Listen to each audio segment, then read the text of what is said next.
conseil un peu particulier, puisque nous allons ouvrir cette séance par la présentation du travail de l'année du Conseil municipal des enfants. Je les remercie d'être présents évidemment avec nous ce soir, ceints de leurs écharpes tricolores, et je vais immédiatement leur passer la parole. Ah, pardon, qui commence, désolé.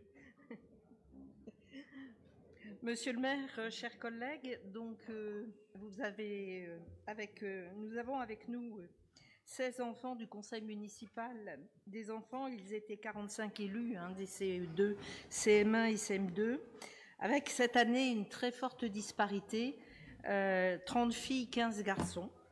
L'année dernière était beaucoup plus équilibrée. Mais c'est le fruit d'une campagne électorale qui avait été vive, puisque nous avions 156 candidats, ce qui montre l'intérêt pour les enfants de devenir élus et de s'engager pour la ville sur les différents sujets qui intéressent les enfants.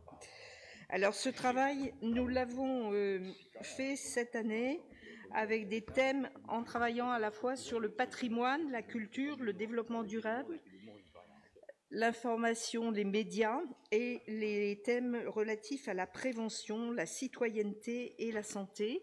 Donc chaque enfant a appartenu à une commission et donc ils se sont répartis sur ces différents sujets. Mais pour tous, ils ont eu la possibilité de faire une rencontre intergénérationnelle et je remercie les services du CCAS pour l'organisation de ces contacts avec les RPA.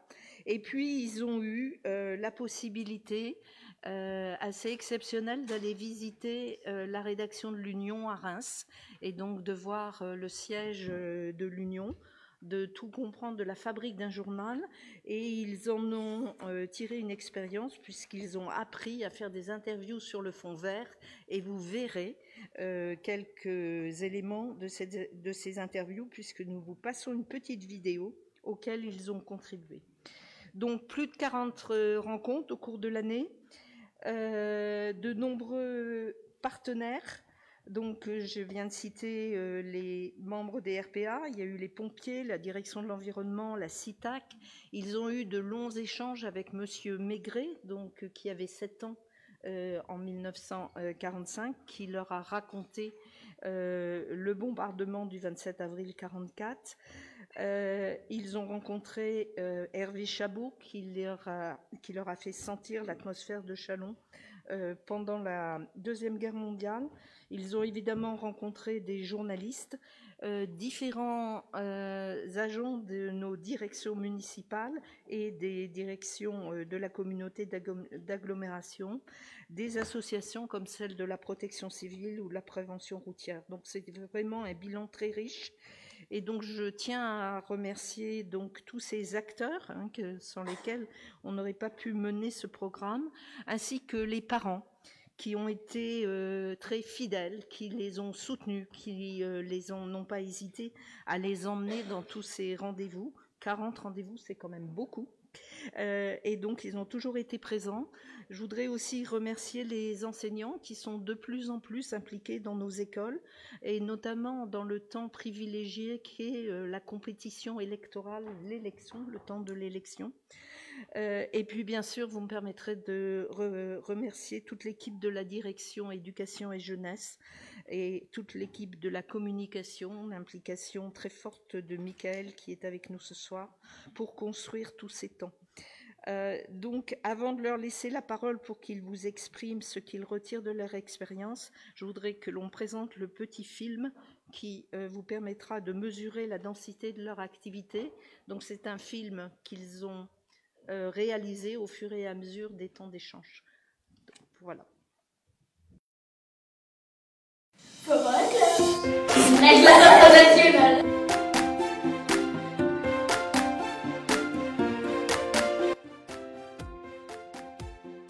C'est lors de la cérémonie d'investiture qu'on nous a pris en photo tous ensemble et que l'on nous a remis nos écharpes. Elles ne se portent pas dans n'importe quel sens et le bleu est toujours vers le ciel. Un premier moment solennel et convivial. Il faut vraiment le refaire. Remettre des chocolats à des enfants qui sortaient de l'exposition, c'était trop bien, c'était génial. Merci à Katia, le goûter était parfait. Et on a pu découvrir l'exposition Playmobil. Aussi le marché de Noël. C'était la première fois que nous rencontrions le maire. Découvrir le journalisme, c'était intéressant et il faut continuer sur ce thème. La rencontre avec les pompiers était bien, on a fait un quiz et appris plein de nouvelles choses. Pour ceux qui ont rencontré Monsieur Maigret et Monsieur Chabot, c'était touchant et émouvant de les écouter. C'est une action à refaire et c'est vraiment cool, mais c'est un peu long. On a pu participer à la remise des prix du concours Lego, mais parfois c'était compliqué de se repérer. Un moment intéressant. On a appris beaucoup de choses sur les travaux à charbon. Parfois, on a trouvé le temps long car les discours durent et sont parfois trop adultes. Mais notre présence est importante, même si on ne comprend pas tout.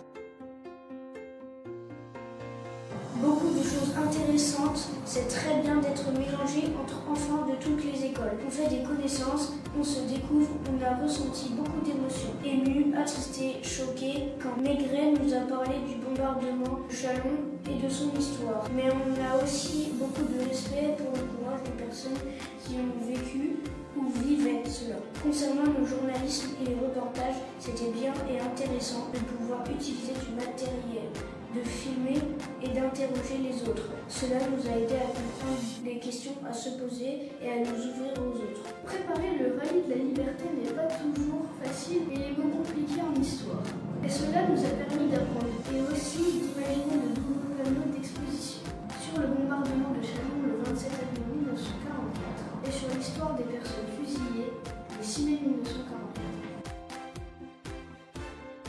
Moi, j'ai apprécié les commissions plénières et les moments conviviaux. C'était bien de partager l'immigration, des jardins éphémères. On a rencontré et échangé avec les jardiniers. S'entraîner à la piste de tir avec David, c'était utile et important. Je ne fais plus du vélo comme avant. Je fais attention à la sécurité et j'ai changé de comportement. J'ai appris de nouvelles choses. Il faut vraiment qu'on s'entraîne tous plus à bien faire du vélo. C'était super cool. Et cela nous a plu à tous de découvrir des jeux sur le climat et l'environnement. Avec le jouet de concours, on voit qu'en votant, notre avis compte et c'est important. Cela fait du bien. Cette rencontre nous a permis d'alterner des moments de sérieux et des moments ludiques. En participant à la cérémonie d'hommage, en lisant un poème ou un texte, cela nous a appris à prendre la parole au public. Lorsque l'on rencontre des officiels, on se sent important. C'est un honneur de pouvoir leur serrer la main. Parfois, certains d'entre nous regrettent de ne pas avoir pu l'écrire et de lire quelque chose de tracé. Grâce à M. Cohen et aux journalistes rencontrés, on a découvert le processus de création d'un journal. On a découvert comment cela s'imprime. On s'est initié au fond vert et assisté à l'enregistrement d'une émission de radio. Avec la visite du musée de la pétition, on a appris où avait été signée la pétition le 7 mai 1945, donc la paix pour mettre fin à la Seconde Guerre mondiale. C'était intéressant mais difficile à comprendre. Cette journée nous a beaucoup plu, c'était absolument génial. Dommage que l'on n'ait pas pu rester plus longtemps dans le cercle historique.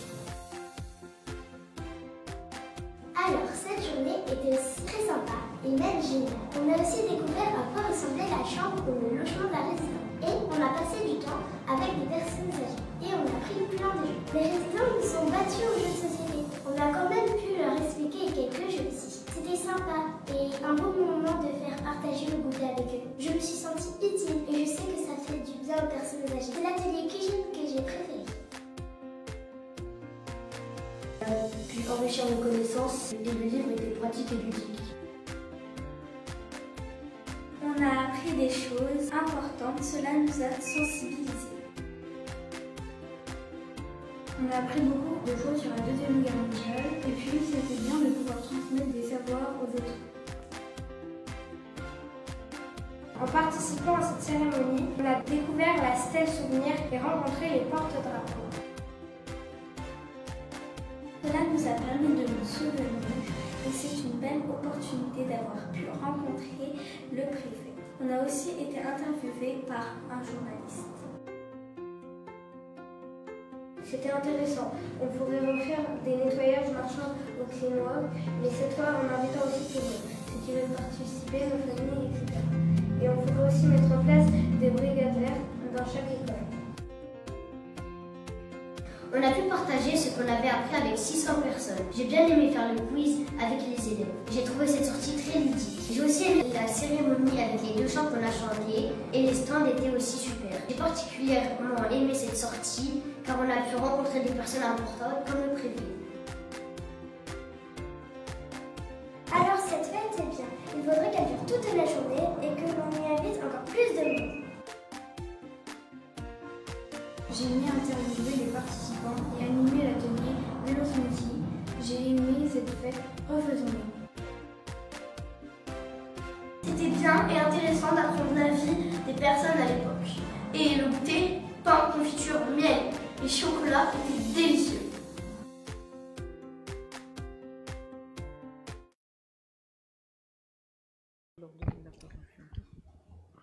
Non, on applaudira à la fin.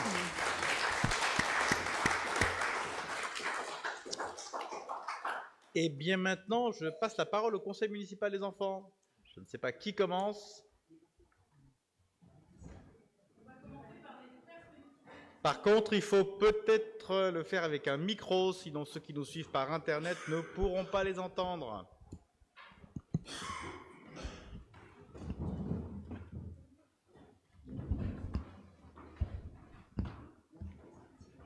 Je commence.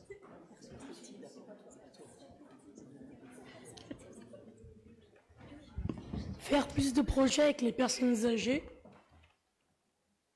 C'est leur perspective. Avoir plus d'événements gratuits pour les familles. Escape game, jeux, spectacles. Faire des sensibilisations au public pour les crottes de chien. Travailler sur le gaspillage alimentaire.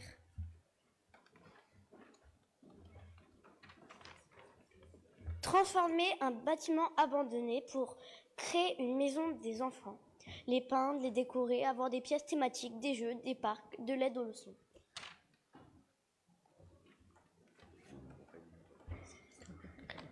Faire des actions solidaires.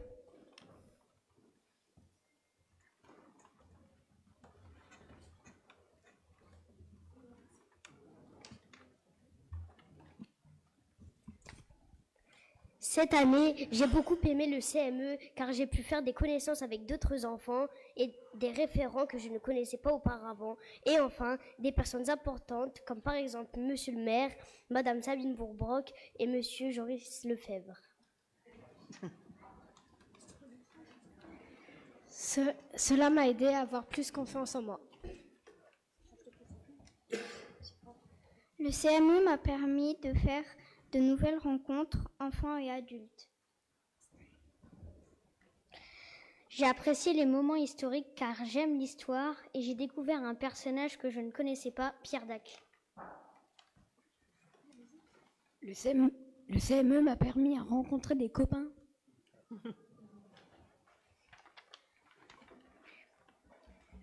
J'ai bien aimé la sortie à la Bertauge, ça m'a plu et j'ai découvert les métiers d'autrefois. Le CME m'a appris à être beaucoup plus solidaire.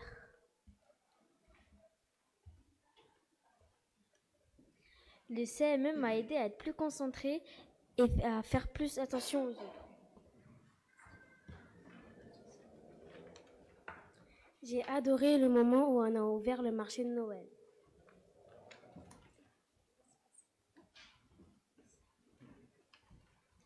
J'ai aimé apprendre l'histoire de France, ce qui s'était passé dans le temps.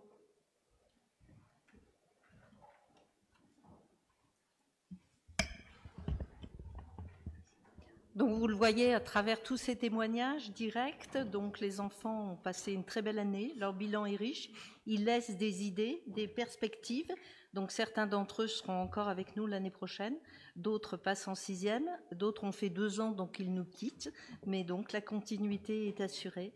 Je veux vraiment les remercier de leur engagement ainsi que celui de tous les encadrants. Merci à tous. Et puis, ils vont rester un petit moment avec nous, puisqu'ils vont assister à la première délibération, de manière à se rendre compte aussi comment travaille le conseil municipal. Merci beaucoup au conseil municipal des enfants. Merci évidemment à tous ceux qui les encadrent, aussi bien l'équipe de la mairie que l'équipe enseignante que les parents d'élèves. C'est vraiment toujours un bonheur de vous recevoir ici. Et donc vraiment très heureux d'avoir eu avec vous ce début de séance. Je vous propose maintenant, comme l'a évoqué Sabine, que l'on ouvre officiellement notre séance du conseil municipal du 11 juillet. Je voudrais tout d'abord, si vous le voulez bien, féliciter Lise Magnier pour sa réélection à l'occasion des dernières élections législatives anticipées. Je voudrais vous donner la liste des procurations. Monsieur Jérôme Matt qui me donne pouvoir, Monsieur Deliège qui donne pouvoir à Madame Brémond, Madame Beaune qui donne pouvoir à Monsieur Dubanché, Madame Raguetli à Monsieur Lebas, Madame Nicaise à Madame Guillaume, Madame Cheyer à Madame Panavoine, Monsieur Janssen à Monsieur Doucet, Madame Mottet à Monsieur Delavenne et Monsieur Namur à Monsieur Castillo. Et nous avons par ailleurs reçu les excuses d'Aude Albert. Et puis enfin, avant de passer à la première délibération qui sera en fait la 16e, je voudrais nommer un secrétaire pour la séance en la personne de Monsieur Gabriel Michel. Pas d'opposition. Il est donc désigné. J'ai vu, je crois, une main se lever au fond de la salle, Monsieur Vattel. Oui, Monsieur le maire, chers collègues, chers enfants, je voulais m'associer aux félicitations que nous adressons à Lise Magnier pour cette réélection à l'Assemblée nationale. Quelle satisfaction dans le contexte que nous avons traversé de pouvoir le faire. Si des écrivains, des cinéastes sont en difficulté pour trouver des rebondissements surprenants à leurs œuvres, qu'elle ou il s'inspire de la vie politique à la française, ils auront de quoi faire. Pour être honnête, je ne faisais pas partie de ceux qui avaient imaginé ce que moi je considère comme une bonne surprise nationale le 7 juillet à 20h. Cette surprise globale est passée par notre circonscription et je ne vois pas plus, pour être aussi honnête, quels vont être les épisodes dans les heures et les jours qui arrivent. La lettre martienne du président jupitérien publiée hier est encore plus lunaire que la dissolution et je pense qu'il serait bien que notre président revienne sur Terre. Alors je voulais faire un petit commentaire quand même, je m'excuse, je ne sais pas faire autrement. Je ne m'excuse pas d'ailleurs. On pourrait quand même à minima respecter notre règlement intérieur. Nous ne sommes pas là pour faire de la politique nationale, Monsieur Vattel. Nous ne sommes pas là pour faire de la politique nationale, mais de la politique municipale. Donc concluez, si vous le voulez bien, en restant dans ce qui est notre règlement. Ce que l'on doit apprendre les uns et les autres, notamment devant les enfants, me semble-t-il, c'est de respecter notre constitution, respecter nos lois, respecter le règlement intérieur du conseil municipal. C'est la moindre des choses, notamment ce soir quand il y a le conseil municipal des enfants avec nous. Alors, monsieur le maire, je croyais que le fait que le Front National n'ait pas gagné aurait limité les censures. Donc, félicitations Lise. Et puis, je transmettrai par ailleurs ce que j'avais à dire, puisqu'ici, nous n'avons pas le droit de le faire. Il y aura une constitution qui nous l'interdit. Donc, félicitations. Et puis, c'est tout. Merci bien. Il n'y a pas de quoi. Je vous propose de passer à la délibération numéro 16. Madame Bourbrock. Merci, Monsieur le maire, chers collègues. Cette délibération porte sur le renouvellement de la dérogation de la semaine d'école sur 4 jours. Vous savez que la durée de la semaine scolaire est fixée par le Code de l'éducation. Elle est en principe organisée sur 5 jours. C'est la règle de droit commun, puisqu'en principe, on travaille le mercredi. Mais depuis 2017-2018, à l'initiative du conseil municipal, une large concertation avait été menée à l'époque sous l'égide Pascal Michel, qui avait beaucoup travaillé sur ce dossier. Donc, le résultat de la concertation avait été d'organiser la semaine sur 4 jours, donc le lundi, le mardi, le jeudi et le vendredi. Donc, les enfants savent très bien qu'ils n'ont pas école ni le mercredi ni le samedi. Donc, cette dérogation était valable 3 ans. Et il nous faut nous reprononcer sur les rythmes scolaires, donc pour une nouvelle période triennale. Et cette proposition que nous faisons par la délibération est le résultat aussi d'une concertation. Nous avons consulté l'ensemble des conseils d'école qui sont favorables au maintien de l'organisation actuelle. D'une manière générale, les parents sont favorables à cette organisation. Et donc, nous vous proposons pour les 3 prochaines années le principe de l'école sur 4 jours, donc les lundis, mardis, jeudi et vendredi. Et il vous est donc demandé d'autoriser Monsieur le maire à demander un renouvellement de la dérogation auprès de l'inspectrice d'académie. Merci beaucoup. Cette délibération, évidemment, chacun l'aura compris, était particulièrement dédiée aux jeunes scolarisés qui sont avec nous, puisqu'elle organise leur temps scolaire. Et donc, c'est la raison pour laquelle, bien évidemment, on a souhaité mettre cette délibération numéro 16 en premier lieu avec eux. J'ai vu la main de Monsieur Gérardin se lever. Oui, merci. Monsieur le maire, on ne va pas refaire le débat, parce qu'on en a déjà discuté il y a quelques années sur le nombre de jours pour nos jeunes enfants chalonnais. Vous le savez, nous sommes plutôt favorables à 4 jours et demi. Donc voilà, je voulais juste exprimer le fait que nous n'allons pas voter nous avons voté contre cette délibération, sans pour autant rouvrir le débat qui a déjà eu lieu ici.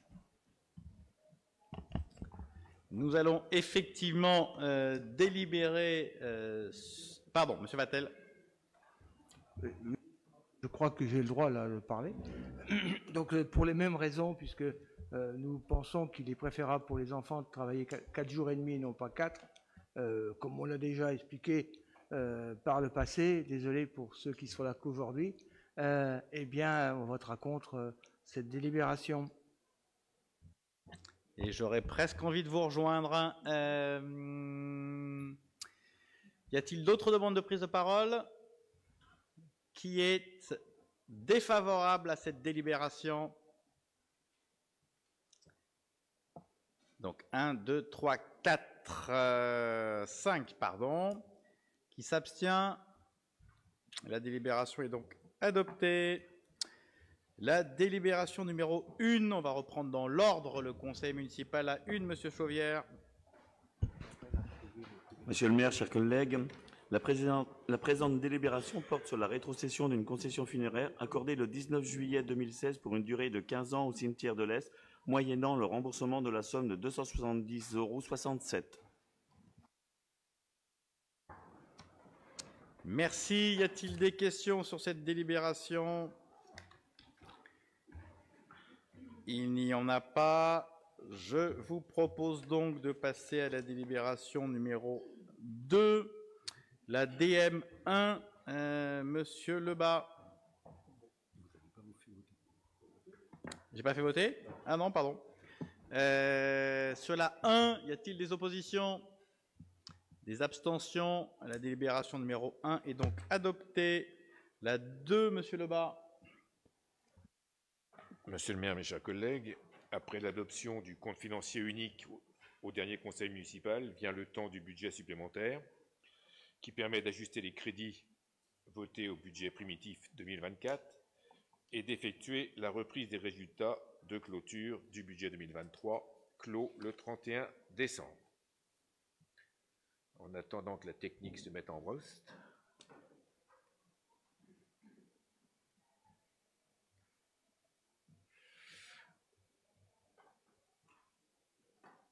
bon.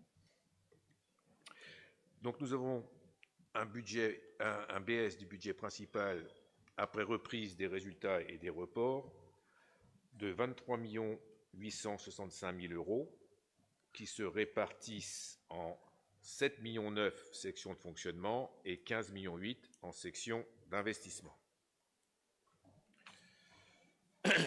Si l'on regarde la section de fonctionnement, plus particulièrement, donc elle est équilibrée à 7,9 millions. En recettes, vous retrouvez les 6,6 millions du résultat de fonctionnement du CFU 2023 que nous avons validé. Nous avons 806 000 euros d'ajustement et de recettes nouvelles, quelques réductions de recettes, moins 29 000 euros. Ce qui est noté réduction de l'autofinancement consiste en fait à des opérations d'ordre qui correspondent à des échanges de patrimoine sur la place Foch. D'ailleurs, on retrouve cette même somme en dépenses d'investissement. En dépenses, des dépenses supplémentaires pour 2 75 000 que nous détaillerons dans une vue suivante, quelques réductions de dépenses pour moins 243 000 euros et un virement à la section d'investissement, donc on augmente notre autofinancement de l'ordre de 6 146 000. Voyons à présent donc les recettes de fonctionnement. Détaillons outre la reprise du résultat 2023, nous avons 1 354 000 d'ajustements de recettes après notification et quelques recettes nouvelles. Vous avez le détail de ces 1 354 000 euros. Dans les 625 000, la dernière ligne dépenses diverses recettes se retrouvent également les écritures d'ordre sur l'échange de patrimoine Place Foch, donc les 547 000.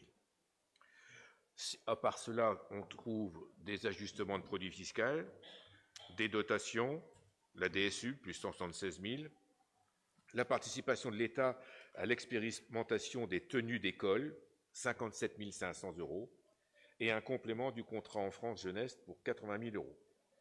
Nous avons également des réductions de recettes pour 29 000 euros. Au niveau des dépenses, outre le virement à la section d'investissement de 6 146 000 qui augmente notre autofinancement, des ajustements et des dépenses nouvelles pour 3 075 000 euros, dont vous avez le détail. J'en vais en prendre quelques-uns. Naturellement, nous avons été fortement impactés par le gaz et l'électricité, et nous abondons cette ligne de 556 000 euros. Nous avons également des indemnités versées aux commerçants pour les travaux de l'îlot Notre-Dame. Nous abondons de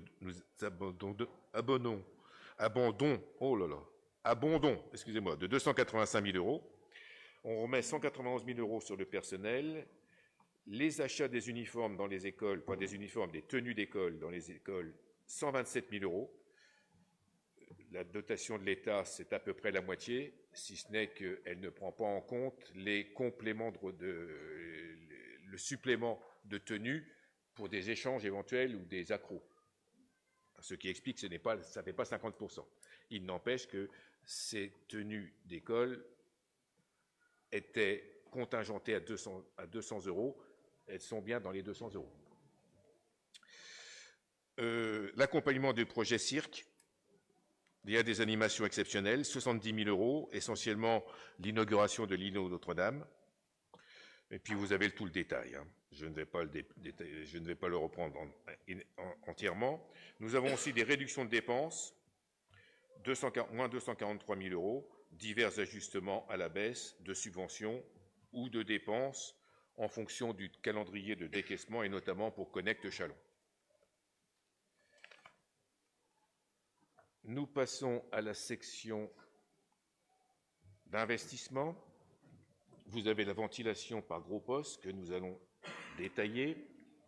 En recettes, on retrouve le virement de 6,5 millions qui vient de la section de fonctionnement, 5,4 millions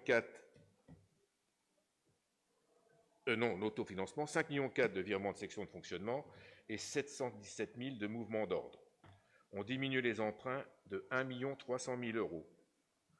Nous avions inscrit au BP 5 millions. Donc reste inscrit dans le budget 2024 3,7 millions.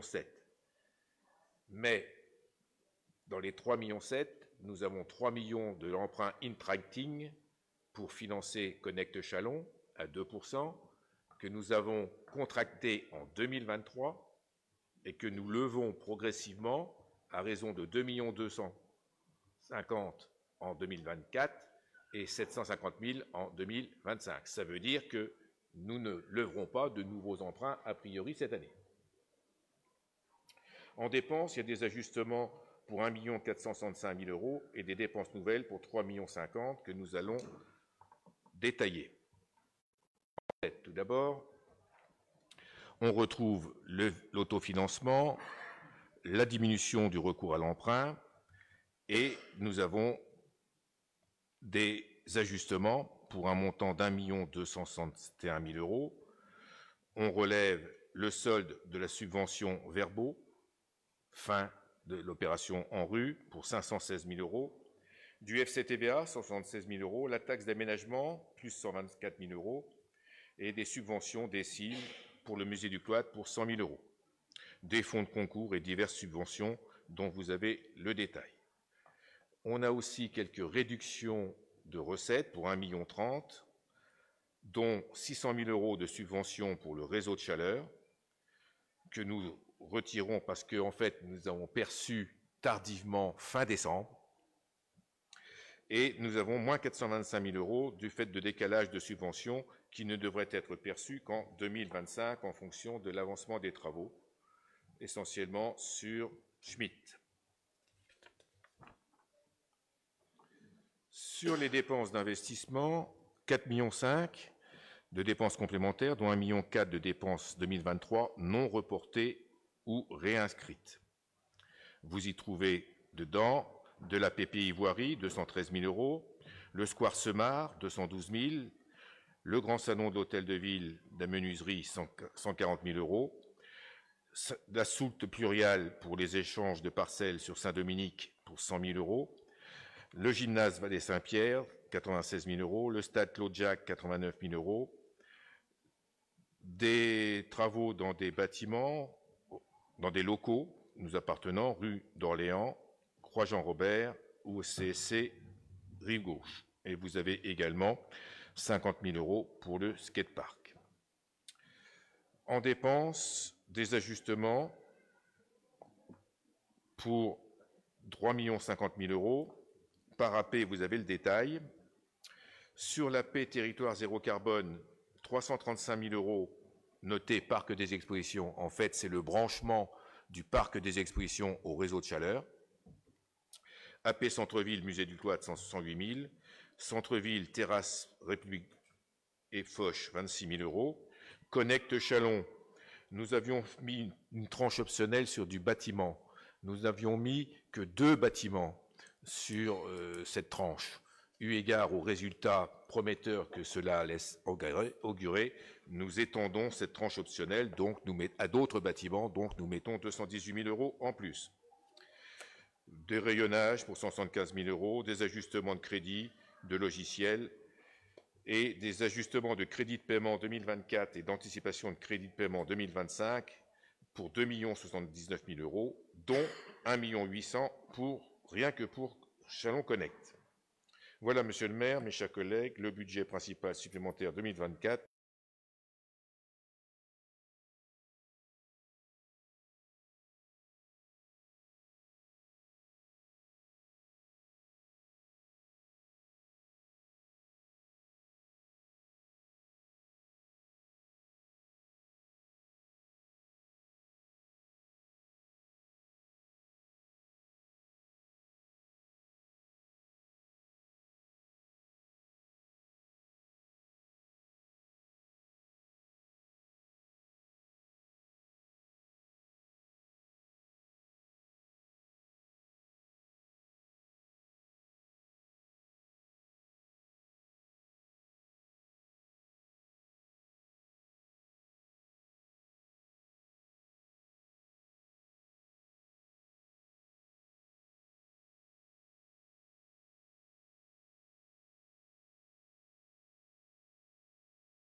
Délibération numéro 4, Monsieur Chauvière. Monsieur le maire, chers collègues, cette présente délibération porte sur plusieurs états de produits communaux dont Madame le trésorier municipal sollicite l'admission en non-valeur ou en créance éteinte. Chers collègues, il vous est demandé de bien vouloir admettre en non-valeur des produits communaux pour les années 2012 à 2023 d'un montant de 4 682,27 € sur le budget principal dont vous avez la répartition par catégorie dans le corps et la délibération. Éteindre les créances pour les années 2015 à 2022 d'un montant de 1 697,81 € dont vous avez la répartition par catégorie dans le corps de la délibération. Merci bien. Y a-t-il des questions sur cette délibération numéro 4? Il n'y en a pas. Nous votons donc. Y a-t-il des oppositions? Des abstentions? La délibération numéro 4 est donc adoptée. La 5, Monsieur Dubanché. Oui, il s'agit d'une délibération portant sur une modification de statut pour la SEMCHA. Suite à la dernière augmentation de capital qu'on a fait à la SEMCHA fin 2023, les statuts et le pacte d'actionnaires ont été mis à jour, mais par rapport au projet stratégique présenté, il s'avère que l'objet social est un peu trop restrictif, notamment pour notre participation à la SASPAT. Donc le conseil d'administration de la SEMCHA réuni le 23 mai 2024 a validé cette modification de l'article 3 qui porte du coup sur l'objet de la société. Pour éviter la nullité, l'accord de notre collectivité est indispensable et il convient donc de faire valider ici la modification de cet article 3. Merci bien. Y a-t-il des questions? Il n'y en a pas. Nous délibérons donc sur la 5. Des oppositions? Des abstentions? Il n'y en a pas. La délibération 5 est donc adoptée. Pardon. La 6, Monsieur Masson. Monsieur le maire, mes chers collègues, Navaluta sollicite une demande de garantie d'emprunt à hauteur de 100% pour un prêt d'1 337 000 €. Ce prêt aura vocation à réhabiliter 60 logements collectifs divisés en deux montants, 570 000 € sur une durée de 25 ans et une PAM complémentaire sur un montant de 767 000 € sur une durée de 25 ans. Il est donc proposé au conseil municipal d'accorder la garantie à hauteur de 100% et d'autoriser le monsieur le maire à signer la dite convention et les actes relatifs. Merci bien. Y a-t-il des questions sur la délibération numéro 6?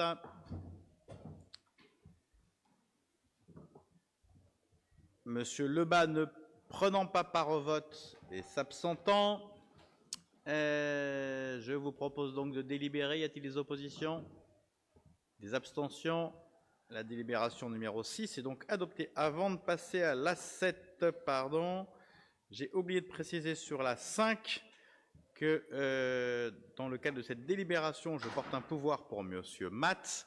Donc je ne vote pas évidemment pour lui et cette délibération a été votée en l'absence, enfin pardon, avec Lise Magnier qui ne prenait pas part au vote non plus. Le tableau des effectifs, la 7, Monsieur Doucet. Monsieur le maire, mes chers collègues, le présent rapport vous propose une seule modification au tableau des effectifs, en l'occurrence la création d'un poste à temps complet dans le cadre d'emploi des assistants territoriaux de conservation, suite à la réussite d'un concours par un agent du réseau des musées, qu'il convient évidemment de féliciter. Si vous adoptez la présente délibération, vous porterez ainsi le tableau des effectifs de la ville à 783 postes au 1er août 2024. Merci. Merci. Y a-t-il des questions sur la 7? Il n'y en a pas. Nous délibérons. Y a-t-il des oppositions, des abstentions? Une, deux, trois abstentions. La délibération numéro 7 est donc adoptée et nous passons à la 8. Madame Guillaume. Monsieur le maire, chers collègues, depuis septembre 2023, le Conservatoire à rayonnement communal adhère au RAND. Le RAND, c'est le réseau artistique numérique du département. Son objectif est de connecter l'ensemble des établissements d'enseignement artistique du département entre eux, de mutualiser leurs ressources via une plateforme, la plateforme étant le RAND, et le public étant les élèves et les professeurs de ces différents établissements. Le département a assuré le financement et la mise en œuvre de ce réseau, et pour chaque année scolaire, une convention d'adhésion est signée entre le conservatoire et le département. Le coût forfaitaire de cette adhésion pour l'année scolaire 2024-2025 s'élève à 4 000 €. Ce coût est déduit de la subvention annuelle de fonctionnement attribuée par le département au conservatoire. Il vous est donc proposé d'approuver cette convention d'adhésion entre la ville et le département et d'autoriser le maire à signer l'ensemble des documents s'y rapportant. Merci bien. Y a-t-il des questions? Allez-y. Monsieur le maire, chers collègues, j'ai une remarque et 2 questions à propos de cette délibération. Afin de mieux cerner les actions de développement ainsi que les objectifs, il est peut-être dommage que le schéma départemental des enseignements artistiques sur lequel s'appuie cette délibération n'ait pas été annexé, d'autant plus que je n'ai pas réussi à le trouver par ailleurs. Bon. Non. Première question. Pourquoi, puisque la ville prend en charge les frais de fonctionnement du RAND, le réseau artistique numérique, à hauteur de 4 000 €, le département décide-t-il de réduire la subvention du même montant? Deuxième question, je profite de cette délibération pour vous interroger de nouveau sur la salle d'audition qui fait cruellement défaut au conservatoire. A-t-on avancé sur le projet de mutualisation avec le PALC dont vous nous aviez déjà parlé précédemment? Cela me semble effectivement quelque chose d'important, non seulement pour les élèves de conservatoire, mais également pour les élèves des classes CHAM. Merci d'avance pour vos réponses. Merci bien. Madame Guillaume, pour répondre à Madame Guyot. Alors, Madame Guyot, concernant le schéma départemental, effectivement, c'est une production du département. En l'occurrence, il n'est pas annexé puisque c'est le département qui le présente et qui le fait valider au sein de sa commission. Et en revanche, il nous est transmis pour s'en inspirer et y répondre de façon bien spécifique. Et le projet d'établissement prend en compte l'ensemble des critères inscrits dans ce schéma départemental. Concernant vos questions, il y a effectivement des coûts qui sont pris en charge par les conservatoires, celui de Reims et celui de la ville. Ils permettent effectivement de financer, les 4 000 € correspondent à l'adhésion. Le département prenant en compte la partie technique, hébergement, mise en œuvre technique de ce réseau numérique. Ensuite, effectivement, le coût, il consiste à bénéficier effectivement de cet outil. Donc, c'est un coût assez minime en l'occurrence, qui vient tronquer la subvention de fonctionnement. Je ne vois pas quel complément vous souhaitez par rapport à ça. Non, c'est effectivement un coût d'adhésion que porte effectivement l'ensemble des équipes, des établissements qui y adhèrent. Enfin, concernant la salle d'audition, alors vous pouvez repréciser vos propos parce que vous avez évoqué le PALC. Oui, lors d'un précédent conseil municipal, quand j'avais posé la question, il me semble bien me souvenir que monsieur le maire avait évoqué une possible mutualisation avec le PALC.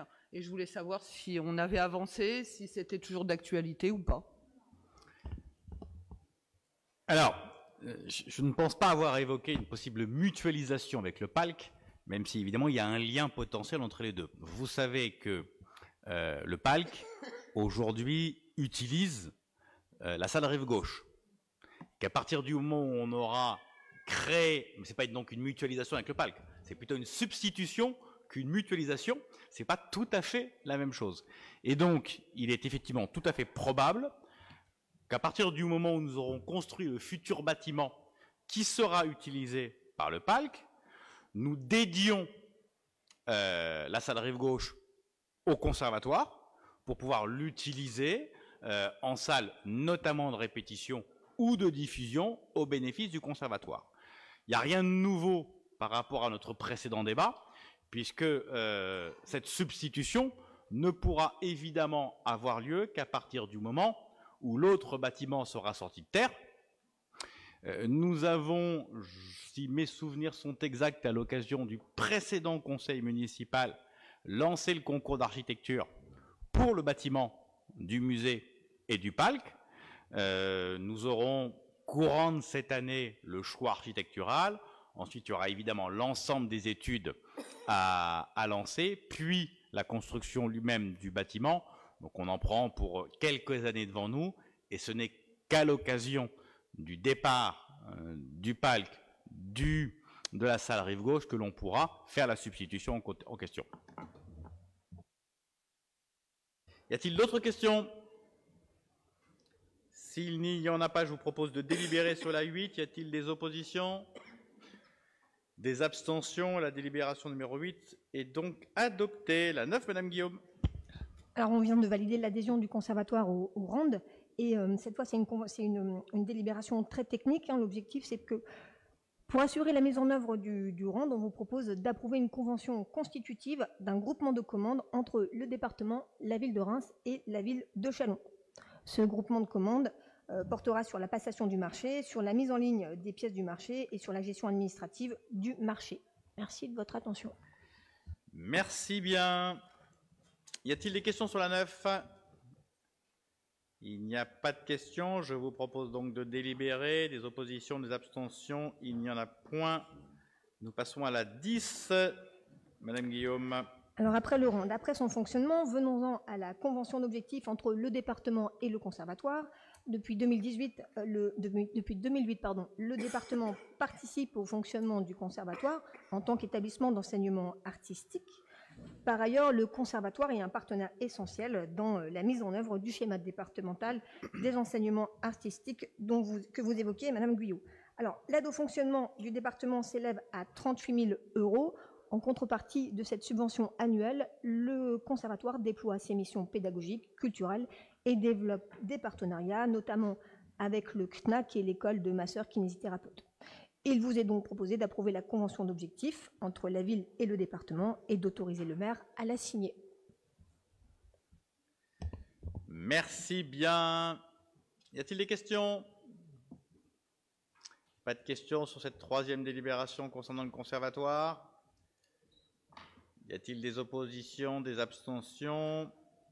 Non plus. Elle est donc adoptée. La délibération numéro 11, Madame Guillaume. Alors, il s'agit d'une convention de partenariat entre le PALC, le CNAC et le réseau des musées de la ville pour développer un parcours de sensibilisation aux arts du cirque sur le territoire chalonnais. L'objectif, in fine, c'est d'assurer au plus grand nombre l'accès à la culture circassienne. PALC, CNAC et musée sont trois entités porteuses de l'histoire des arts du cirque, du patrimoine culturel de la ville et sont fer de lance du cirque contemporain.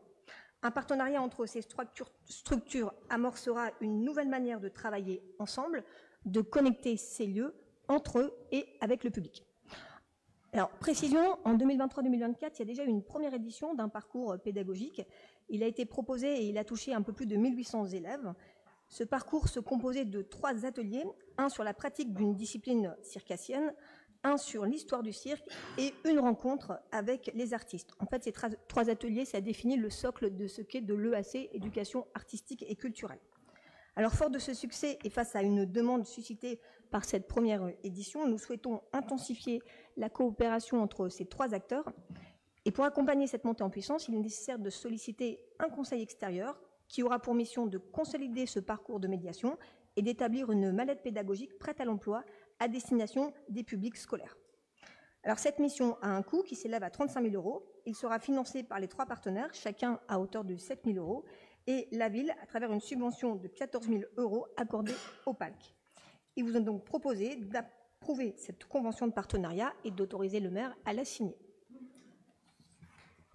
Merci. Y a-t-il des questions? Il n'y en a pas. Je vous propose donc de délibérer. Des oppositions, des abstentions. Il n'y en a pas. Merci bien. La 12, Madame Brémond. Monsieur le maire, chers collègues, par délibération du 14 décembre 2023, le conseil municipal a approuvé la mise en place d'une aide au sponsoring d'un montant global de 10 000 € pour l'année 2024. Cette aide s'adresse à des particuliers, mais aussi à des associations chalonnaises et chalonnais qui sont en recherche de sponsoring. Aussi, la ville a été sollicitée par une association, à savoir les Aventures de Bibelot, pour un projet pédagogique avec l'école Prieur de la Marne lors d'une traversée de l'Atlantique. 6 classes du cycle 2 de Prieur de la Marne se sont positionnées sur ce projet. Vous trouverez le descriptif précis du projet dans le corps de la délibération et le montant de la subvention au regard de l'intérêt du projet pédagogique s'élève à 2 000 €. Je vous remercie. Merci bien. Y a-t-il des questions? Monsieur Vattel. Oui, est-ce qu'il serait possible de m'expliquer la différence entre un sponsoring et une subvention sur un projet? Je ne suis pas sûr qu'il y ait une différence majeure entre les deux. D'accord, il n'y a pas de réglementation spécifique différente. c'est Non, plus beau. j'imagine que dans le cadre d'une subvention, et encore je suis même pas sûr, dans le cadre d'un sponsoring, il y a un échange, c'est-à-dire qu'en gros, on rémunère quelque part une forme de prestation en échange, c'est du sponsoring. J'imagine que dans le cadre d'une subvention, c'est plus une subvention générale au fonctionnement de quelque chose, et donc il n'y a pas l'attente avec un cahier des charges établi d'un retour de service. J'imagine que c'est à peu près la même différence qu'entre le mécénat et le sponsoring. On ne doit être pas trop loin en la matière. Pourquoi la question? Parce que sponsoring, dans ma tête, ça c'est fait plus que les sommes qu'on annonce là. Enfin, c'est tout, c'est subvention à 2000, c'est logique. Un sponsoring à 2000, ça me paraît pompeux, mais bon, tant mieux qu'on les ait donnés, hein, c'est pas la question, mais bon, allez, c'est pas grave. Ok. Y a-t-il d'autres remarques ou questions? Il n'y en a pas, nous délibérons. Y a-t-il des oppositions? Des abstentions? La délibération numéro 11 est donc adoptée. Et... La 11 ou la 12? Non, la 12 d'ailleurs, j'ai dit une bêtise. La 13, Madame Padavoine. Monsieur le maire, chers collègues, il vous est proposé d'attribuer plusieurs subventions. 2 000 € pour la péniche Night and Day qui sera présente du 26 juillet au 9 septembre dans l'Anse du Jard et proposera des activités culturelles. 1 000 € pour l'association Arsène Lutin qui proposera également des animations culturelles durant Chalon-Plage. 2 000 € pour le Cercle d'escrime chalonnais afin de soutenir 2 jeunes athlètes qui ont participé à la Coupe du Monde Senior Dames aux Émirats Arabes Unis. 1 000 € pour Artisans du Monde afin de financer les supports de publicité réalisés dans le cadre des 50 ans de l'association. Et 2 000 € pour la compagnie chalonnaise La Générale Posthume qui a créé un nouveau spectacle artistique intitulé Vilain Chien qui sera notamment diffusé au Festival de rue de Chalon-sur-Saône et au Festival international du Théâtre de rue d'Aurillac. Je vous demande donc d'adopter les subventions que je viens de vous détailler. Merci. Merci bien. Y a-t-il des questions? Il n'y en a pas. Nous allons donc voter. Y a-t-il des oppositions? Des abstentions? La délibération numéro 13 est donc adoptée. La 14, Madame Brémond. Monsieur le maire, chers collègues, dans la continuité de sa politique jeunesse et afin de développer le sens civique des jeunes chalonnaises et chalonnais, la ville de Châlons-en-Champagne souhaite renouveler l'agrément d'accueil de services civiques. Pour ce qui concerne notre collectivité, il s'agit de 4 missions confiées à 4 jeunes volontaires sur une période de 8 mois à raison de 24 heures hebdomadaires. Les missions sont portées par la Direction de l'éducation et de la jeunesse, par le CCAS ou encore le service de la vie associative. Au regard du succès des missions depuis 2018, il vous est donc proposé d'adopter le principe d'accueillir 4 jeunes volontaires en service civique et de demander à l'Agence nationale de service civique de renouveler l'agrément. Je vous remercie. Merci bien. Y a-t-il des questions? Il n'y en a pas. Je vous propose donc de délibérer. Des oppositions, des abstentions. La 14 est donc adoptée. La 15, Madame Manzoni. Monsieur le maire, chers collègues, l'agglomération lance à nouveau une seconde programmation appel à projet 2024 pour 2 actions en faveur des quartiers prioritaires. Le porteur de projet est la CCP. Les enveloppes concernant l'appel à projet se déclinent de la façon suivante. Action numéro 1, prévention primaire, enjeu pour le travail social. Coût total 28 976 €. La part de l'État 5 000 €. Ville de Châlons-Champagne 2 500 €. Communauté d'agglomération 2 600 €. Action numéro 2, sport dans tous ses états. Coût total 27 872 €. L'État 5 000 €. Ville de Châlons-Champagne 2 000 €. Communauté d'agglomération 4 750 €. Il est proposé à l'Assemblée délibérante d'approuver la seconde programmation d'action 2024, d'accorder les subventions maximales pour un montant total de 4 500 € et d'autoriser Monsieur le maire à signer les notifications correspondantes. Merci. Merci bien. Y a-t-il des questions? S'il n'y a pas de questions, nous votons. Des oppositions? Des abstentions?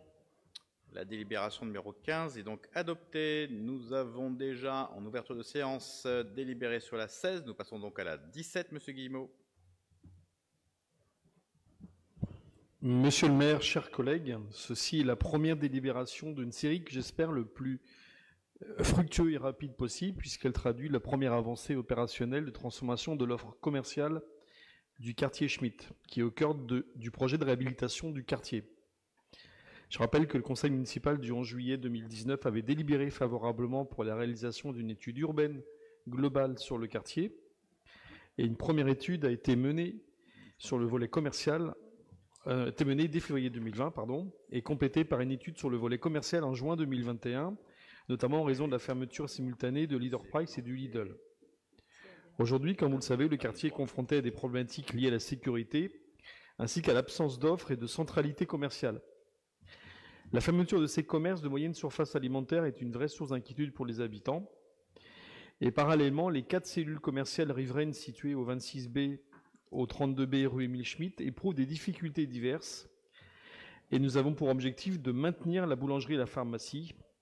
Mais compte tenu de l'état très dégradé de l'ensemble commercial, la décision de démolir le bâtiment avait été prise dans l'optique de rebâtir un bâtiment commercial conforme aux nouvelles normes et adapté aux besoins locaux.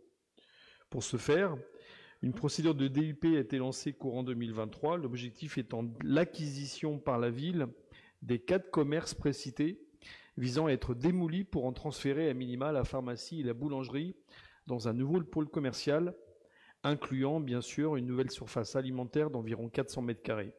Le projet, à ce stade, est en cours de définition.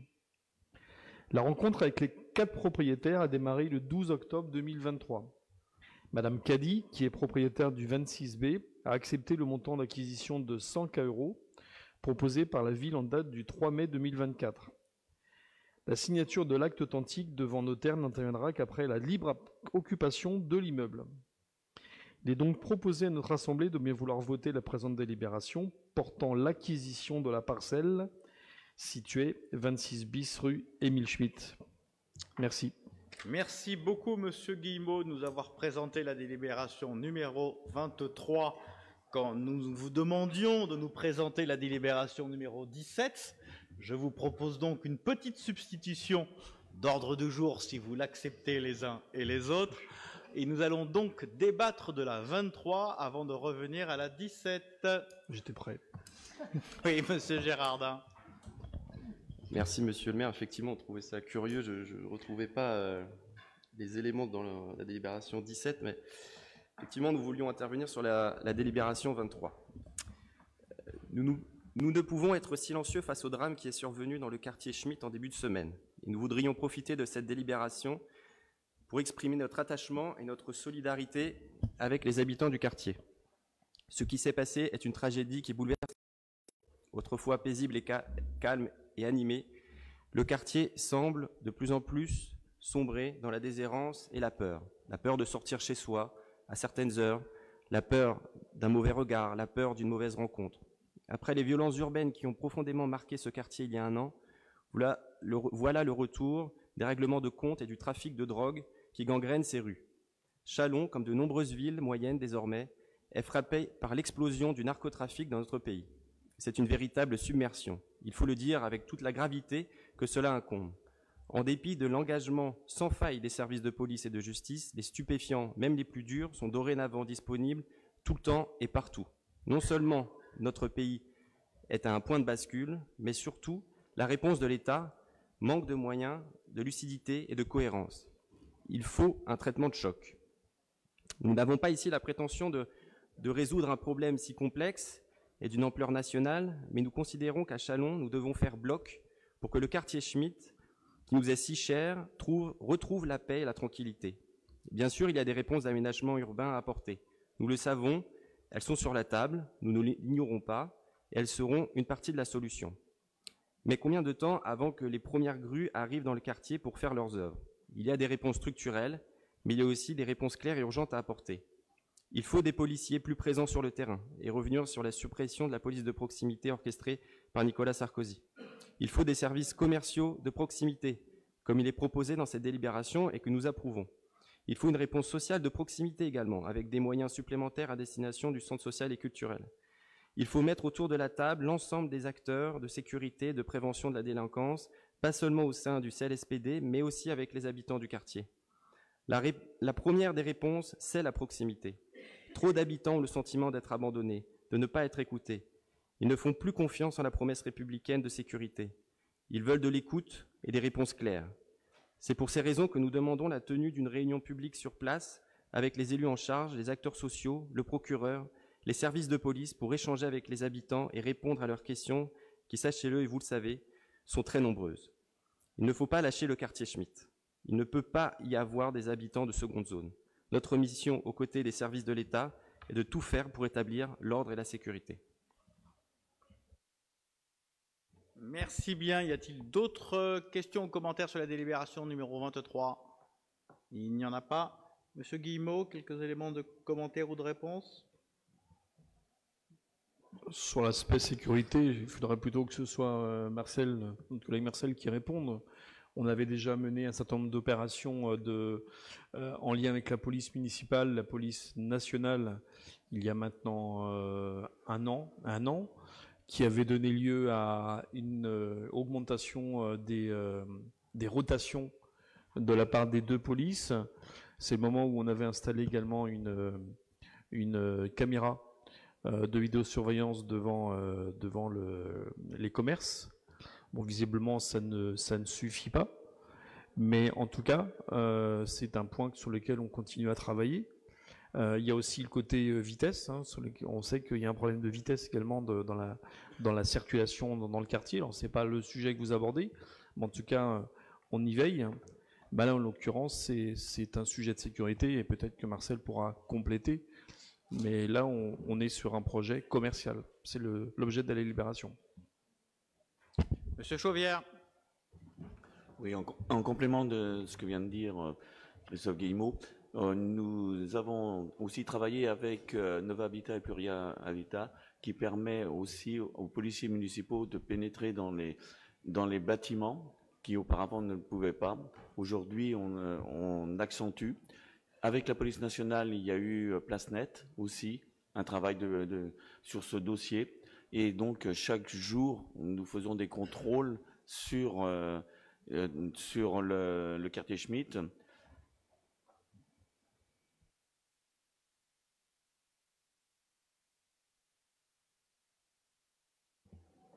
Merci. Pas d'autres remarques? Peut-être un commentaire complémentaire si vous le voulez bien.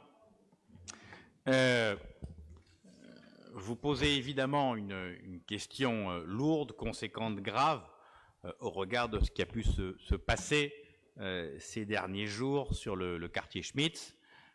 Je me bornerai bien pour l'instant de commenter cette affaire tant que la procureure de la République et en l'occurrence le parquet de Reims, puisque vous savez que l'affaire a été transférée sur Reims, n'a pas donné des éléments complémentaires sur ce qu'il s'est produit, passé, et évidemment sur les raisons qui ont conduit au décès de cet homme. Donc je ne me prononcerai pas sur ce qui s'est passé évidemment hier, avant d'avoir des éléments d'une enquête qui établira les faits précis. Deuxième élément très important, vous l'avez évoqué, nous avons deux temporalités devant nous. Une temporalité de court terme, une temporalité de moyen-long terme. La délibération que nous examinons ce soir est clairement, évidemment, sur le second tempo, à savoir la restructuration urbaine que nous envisageons sur le quartier Schmitt, donc ce projet d'ensemble, à l'instar de ce que nous avons fait sur le Verbeau et de ce que nous avons fait et que nous poursuivons sur la rive gauche. Ce projet-là est effectivement un projet inscrit dans le long terme pour que nous proposions à l'ensemble des habitants un cadre de vie quotidien beaucoup plus agréable qu'aujourd'hui, des services publics beaucoup plus présents qu'aujourd'hui, et puis surtout le retour de services commerciaux qui ont pour le moins disparu du quartier. Mais vous l'évoquez, ces projets-là, ils prennent du temps. Vous regardez la délibération que nous examinons aujourd'hui, ça fait déjà 3 ans que nous avons lancé les études, les réflexions sur le projet. Le temps qu'on finalise, qu'on aboutisse, que les grues effectivement transforment le quartier, ça ne commencera pas avant 3 ans devant nous, et ça durera probablement sur 7-8 ans, comme c'est le cas pour l'ensemble de ces projets urbains. Il n'en demeure donc pas moins qu'au-delà de ces projets de moyen long terme, il nous faut évidemment travailler à court terme. Nous avons tenu à plusieurs reprises des réunions de sécurité avec la procureure de la République, le commissaire et les équipes de la ville, notamment suite aux émeutes de l'année dernière, puisque nous avions les uns et les autres remarqué que c'est sur ce quartier Schmitz que les émeutes avaient été les plus prononcées. Donc on a effectivement organisé ce travail-là.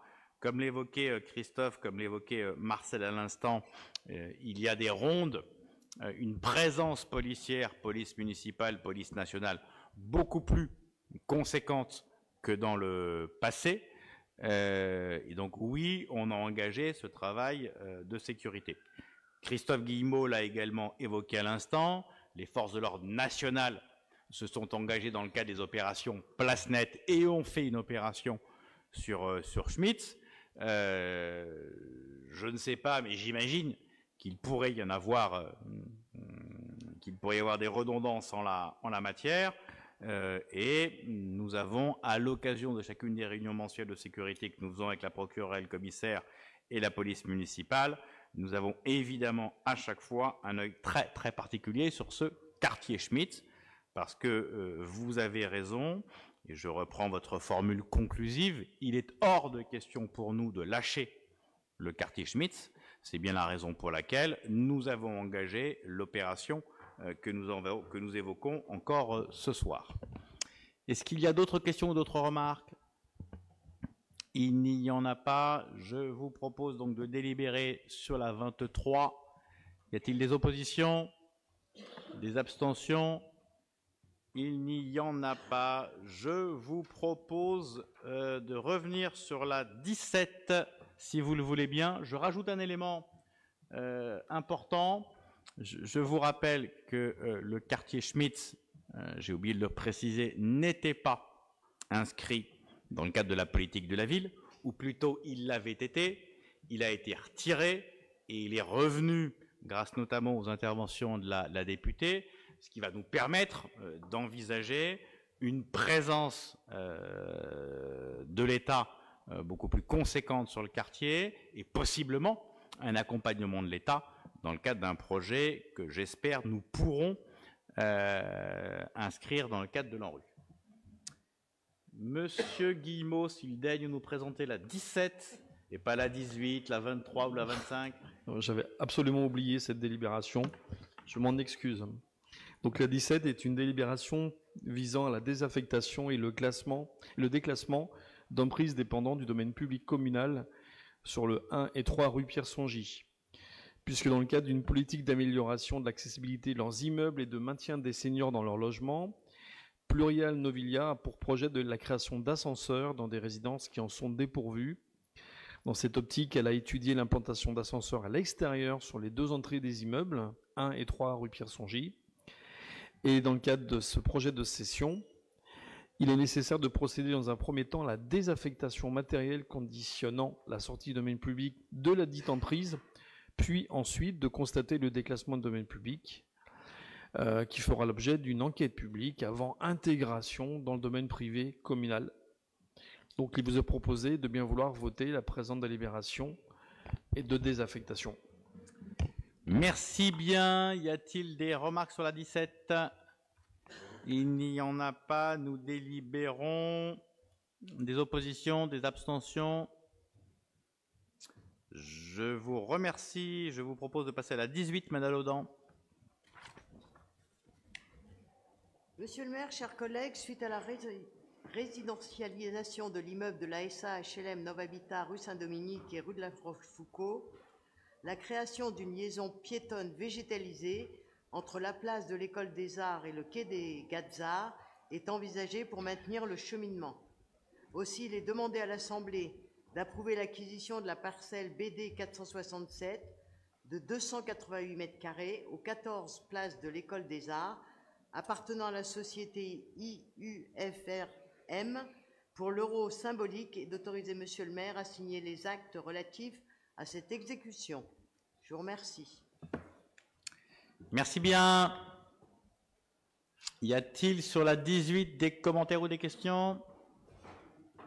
Pas de commentaires, pas de questions. Nous votons. Y a-t-il des oppositions, des abstentions? Il n'y en a pas. Je vous remercie. La 19, Madame de Vallès. Monsieur le maire, chers collègues, cette délibération porte sur l'acquisition par la ville de la parcelle cadastrée BC 411 au 12 rue du Lycée. Il s'agit d'une parcelle en friche suite à la démolition par incendie de son immeuble. D'une surface de 234 mètres carrés, il est proposé de l'acquérir pour un prix de 8 000 € auprès de la SCI SADAMA. Il vous est demandé aujourd'hui d'approuver l'acquisition de cette parcelle. Je vous remercie. Merci bien. Y a-t-il des questions? Il n'y en a pas. Nous délibérons sur la 19. Des oppositions, des abstentions? Il n'y en a pas. La 20, Monsieur Delavenne. Merci Monsieur le maire. Mes chers collègues, il est soumis à notre approbation le compte-rendu d'activité 2023 de la concession d'aménagement du site Chanzy-Forgeau à la SEMCHA, dont vous avez pu prendre connaissance au préalable dans vos K-Box. Néanmoins, pour nos concitoyens qui suivent nos débats, je vous propose un tout petit rappel. L'opération d'aménagement Chanzy-Forgeau est menée dans le cadre d'une concession datant de 2022, confiée à la SEMCHA par la ville de Châlons-en-Champagne. L'échéance de cette concession est à ce jour fixée à septembre 2025. On note en 2023 la signature de 2 derniers actes de vente des parcelles du lotissement 1, l'obtention du permis d'aménager du deuxième lotissement qui prévoit la viabilisation de 43 parcelles et les aménagements associés. À fin 2023, l'ensemble des travaux opérés depuis le début de la concession présente un montant total de 10 797 000 € pour des produits s'élevant à 10 244 000 €, soit un bilan de moins 553 000 €. L'équilibre se retrouvera en fin de concession avec la dernière partie d'aménagement qui s'engage avec les travaux d'aménagement d'un deuxième lotissement. En effet, le bilan actuel intègre des coûts du foncier, des dépollutions et des constructions initiaux. Le bilan prévisionnel après la vente des parcelles de ce dernier aménagement s'élèvera à 13 207 000 €. Les travaux débuteront en juillet 2024, c'est-à-dire maintenant, et s'achèveront fin 2025. La commercialisation est prévue jusqu'en 2029. Je vous remercie. Merci bien. Y a-t-il des questions? Il n'y en a pas. Je vous propose donc de délibérer sur ces points. Y a-t-il des oppositions? Des abstentions? Il n'y en a pas. La 20 est donc adoptée. Et nous passons à la 21, Monsieur Rousseau.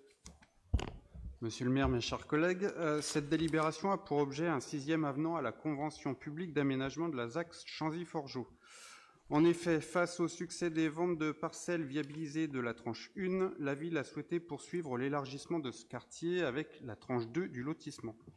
Les travaux d'aménagement débutant le mois dernier, en juin dernier, il convient de prolonger la convention de 4 ans afin qu'elle puisse se terminer à la fin de la commercialisation des parcelles, soit jusqu'au 25 septembre 2029. Pour ce faire, il convient d'approuver cet avenant numéro 6. Merci. Merci bien. Y a-t-il des questions? Pas de questions. Nous délibérons sur la 21. Des oppositions, des abstentions. La 21 est donc adoptée. La 22, Madame Audin. Monsieur le maire, chers collègues, cette délibération concerne la modification statutaire du syndicat mixte de la Marne moyenne en vue d'y intégrer 4 nouvelles communes. En effet, par courrier du 25 septembre 2023, la communauté urbaine du Grand Reims a demandé son adhésion au S3M pour les communes de Billy-le-Grand, Trépaille, Vaudemange et Ville-en-Selve, qui se trouvent être des têtes de bassin et qui sont concernés par le ruisseau de Trépaille pour les 3 premiers et par la Livre pour le dernier. Cette modification de périmètre nécessite que chaque EPCI membre émette un avis sur le projet des nouveaux statuts. Ainsi, la ville de Châlons, dont la population est supérieure au quart de la population totale concernée.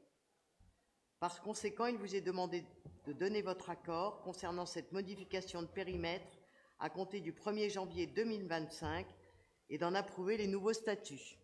Merci. Merci bien. Y a-t-il des questions? Il n'y en a pas. Je vous propose donc de délibérer sur la 22. Des oppositions, des abstentions. La 22 est donc adoptée. Il ne vous aura pas échappé que nous avons déjà délibéré sur la 23, qui était la dernière délibération de ce Conseil, qui est donc terminée. J'ai oublié de vous faire approuver le PV de notre dernière séance. Y a-t-il des oppositions, des abstentions? Il n'y en a pas. Et je vous propose de conclure par quelques informations diverses. Vous rappelez évidemment que ce samedi 13 juillet à 19 h, il y aura le début de nos cérémonies avec notamment le passage de 2 rafales avenue du Maréchal Leclerc, que Châlons-Plage se déroulera donc jusqu'au 25 août, qu'évidemment nous aurons la foire de Châlons du 30 août au 8 septembre. Et je vous souhaite à toutes et à tous un bel été 2024 et vous propose de nous retrouver pour une prochaine séance du Conseil municipal le 10 octobre prochain. Bel été à tous.